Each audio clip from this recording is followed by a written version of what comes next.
here we're going to have a look at 2013, question 10, part A. Now for this question, I'm going to use the limits method. All right. As we talked about earlier, you can use limits or constants, depends whichever one you want to use. Pros and cons to each one, but we get a feel for this one here. I wouldn't stress about it too much. It's not a big difference in either way for these more simpler ones. If in doubt, I do prefer to use limits. I find it's a little bit more consistent for me. So we have x squared dy dx minus 7 equals 0. All right, so as before in all of these ones, we wanted to get our equation, and we're into this form, okay, is a range where we have something y dy equals something x dx.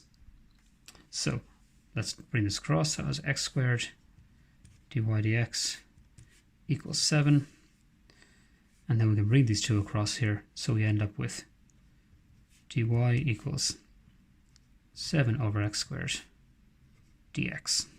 Okay. Now, once we have it in that form, we're going to integrate. So we can pop in our little integral signs here, save us a little line. Now, since we're going to use the limits, we're going to apply the limits we get in the beginning here.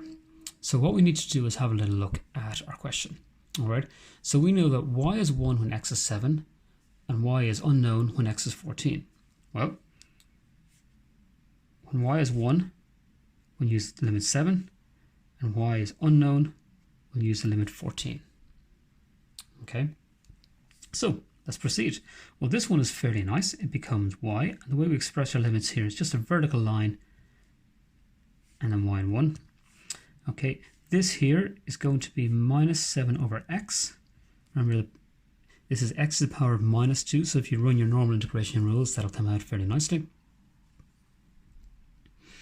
And we have, yep, so and we're just going to put that down as 14 and 7. All right, so let's begin to stick these in. Now the way we work with limits is it's this one minus this one. So we'll sub in y for y here. So that ends up y minus, putting 1 into it, 1.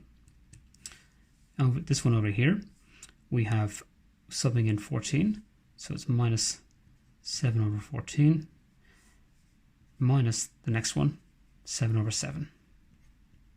Okay, so that's 7 subs in for x in that case here. Okay, so a little bit of housekeeping here.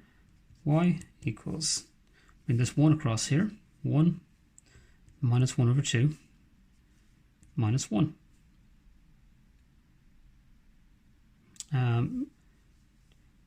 Of course, we just got to watch our little minuses because that is indeed minus 7, so that ends up being plus 1. Okay, always double check those delightful minus signs. 1 minus a half is a half plus 1, so y equals 1 and a half. There you go, nice and easy.